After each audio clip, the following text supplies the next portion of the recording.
set within reason and within observed limits. And they run this model forward in time, and then they let the model adapt and see which phytoplankton groups emerge and which ones just disappear. This is computationally very expensive, but it's a useful exercise if you are looking at it on a global domain. This is the biomass that they produced using this model, and these are the emergent biogeography. For example, here in green, they show that small cells, they came up. They became dominant in Antarctic. Red, if I believe correctly, is the diatoms. So, okay, they didn't call them diatoms or prochlorococcus, but when you compare their behavior, they correspond to these species. Here you can see the prochlorococcus distribution, and they compare it with some cruise data, and the model is doing well. Another advantage, and it's also a challenge today for us modelers, is that there are many new microbiological and genomic techniques that are being developed, and the flow of knowledge at the moment is very, very high. Okay, and if we can really use knowledge in a wise way, maybe we will be able to understand how these new genes and proteins play in marine ecosystem dynamics and biogeochemical cycles, which ones are important, which ones are less important, and how they might be influenced by the global change and how they will behave in the future. So there is a huge amount of information now flowing in, which we didn't have in the past, and I think we should find smart ways to incorporate this knowledge in our models. As I say, it's a big advantage, but it's also a big challenge. It's a science paper by T. Boyd. This just came out last week, I believe, and I like his philosophy. Okay, he says that ecological models have limited predictive power, but you can learn a lot from them. Ecological model tells you how the system will be under given conditions. So you can understand how your system will respond to different drivers in the future and what makes your ecosystem vulnerable. So these are very, very valuable aspects of ecological models, but as also you said, we should be very careful when we talk about model prediction. And it's also important to have models that capture both competition between different compartments, different species, but also the mutualistic interactions between them. That's what makes the system stable at the end. Okay, and the other challenge that we face is that actually this is one of the main focuses of IMBER, bridging the marine biogeochemistry with the ecosystem. When we talk about marine biogeochemistry, we generally talk about transport of carbon, nitrogen, phosphorus, and other elements in the supply organic matter formation and regeneration. And the ecosystem at higher trophic level is mainly focused on diversity, trophic interactions, trophic transfer efficiency, resilience, ecosystem attributes, which also includes new production and community production.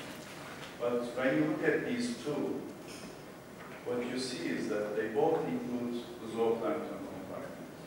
And this compartment falls into the area where they meet, actually. So that's the direction that I would like to go now. I would like to talk about zooplankton in marine food webs because I believe that they play a very crucial role linking the lower trophic levels to higher trophic levels and at the end to humans and socioeconomics. Okay, as I believe most of you know, they are heterotrophs, and they are floating animals. This is a copperbug, this is krill, this is jellyfish. These are all zooplankton. Generally, zooplankton have a life cycle, which makes it even harder to model them. For example, this is the life cycle of a copperbug, this is the life cycle of krill. Krill has, if I believe, 6 stages. Yeah. And ctenophores, the jelly-type organisms, have 4 different stages. And when you talk about these stages, they behave completely different. At different stages, their diets are different, their behavior are different, so it's important to capture these different stages if you are linking the lower trophics to higher trophics. They also have behavior. They can migrate, they can actively search for food, they can avoid predators, they form swarms, they can even swim against sinking. And you need to include some kind of behavior, even if you are not doing a Lagrangian model. Okay, there are different types of zooplankton models. Zooplankton modeling really developed during the last few decades. There are stage-resolving models, size-class, individual-based models. There are Lagrangian ensemble models and biochemical models. This is a stage-resolving model that I have developed for the Black Sea ctenophore in Meopsis. This was an invasive species in the Black Sea. It came into a system, and there are different claims about this organism. Some claim that it completely collapsed the anchovy stocks because the adults feed on fish eggs and larvae. But if you are going to model an organism like that, you need to have different stages of this organism in your model. If you just model adults, then adults only feed on larger organisms, whereas juveniles can feed on phytoplankton, for example. And you can never capture its biomass correctly if you just focus on adults, which we did until now. Or even if you capture its biomass correctly, and if you detect these, then most probably you will overestimate the impact of this organism on fish eggs and larvae. And this was very challenging because we know very little about generally about the physiology of these organisms. So at the end, it's harder than developing an NPZD model. At least it was harder for me. And when we talk about zooplankton, often we need to think about Eulerian plus Lagrangian coupling. Physical forces, they come from Eulerian models, right? And you feed it into an IBM of individual-based model of krill, let's say. But you need to track the Lagrangian particles if you are going to correctly simulate how this organism develops, because it goes from one place to the other with currents, and on the way it comes across with different types of food, different types of temperature regimes, so you need to have these in your model if you are going to correctly model its population characteristics and spatial distribution. Until now, in NPZD models, the zooplankton compartment was regarded as the closure term. So everything was aggregated there, and often we didn't compare the zooplankton with observations because it didn't fit, and we didn't really focus much on its interactions with the rest of the system. We often divided them into herbivores and or omnivores or carnivorous groups like small and large zooplankton.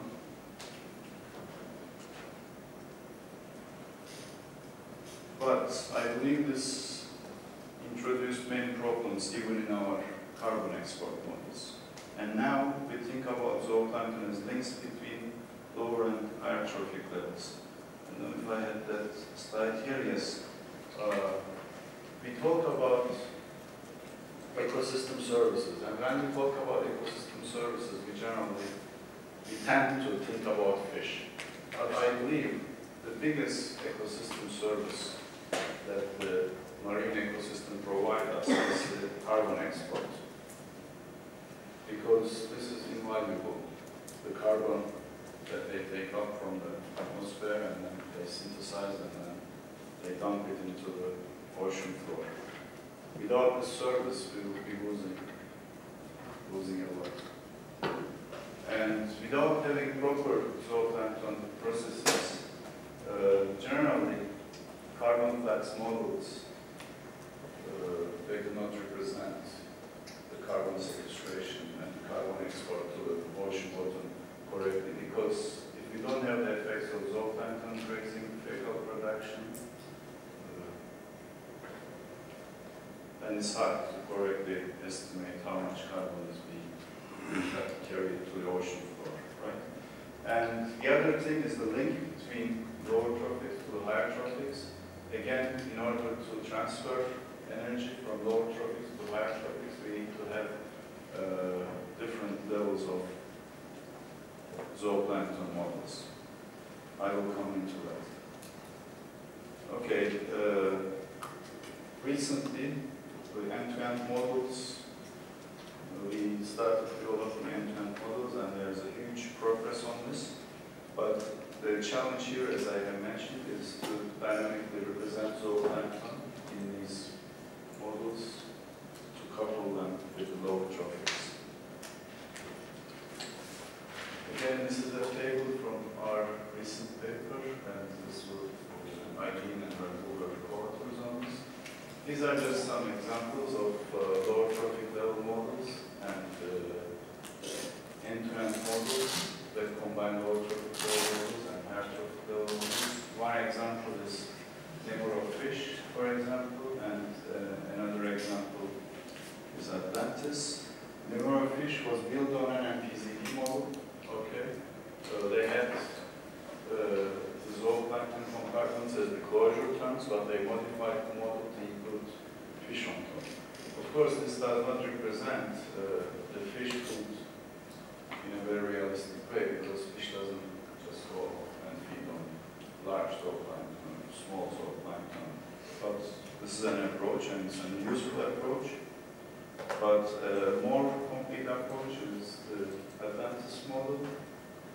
In this model, the physical dynamics, biological dynamics, fish, they, of course, the developer is here, Beth is here. I don't know if she will talk about Atlantis or not, I guess. Probably not. But all these dynamics were explicitly included in this model, and it also has links to the human dimension of it. I don't know much about its dynamics, but it's the most complete model, most complete end-to-end model, as I said, with links to humans. And if you have any questions on the details of it, you can ask her. Or we also work with this model, I believe, and we have a poster on that. But as I told you, there is great progress recently in terms of end-to-end modeling. Okay, I have already mentioned the role of zooplankton in linking lower and upper trophic levels. And, but again, when we are linking them, we are faced with the scaling problem. Okay? Especially organisms that are above mesozooplankton level, they have fundamental differences in terms of both biological and ecological structure. And I will show you what these differences are. Okay, this is a diagram that shows the production biomass ratio of organisms, marine organisms of different size. Okay, we can start from bacteria. Production to biomass ratio is quite high, right? Reproducible, they have a small size. When you go up,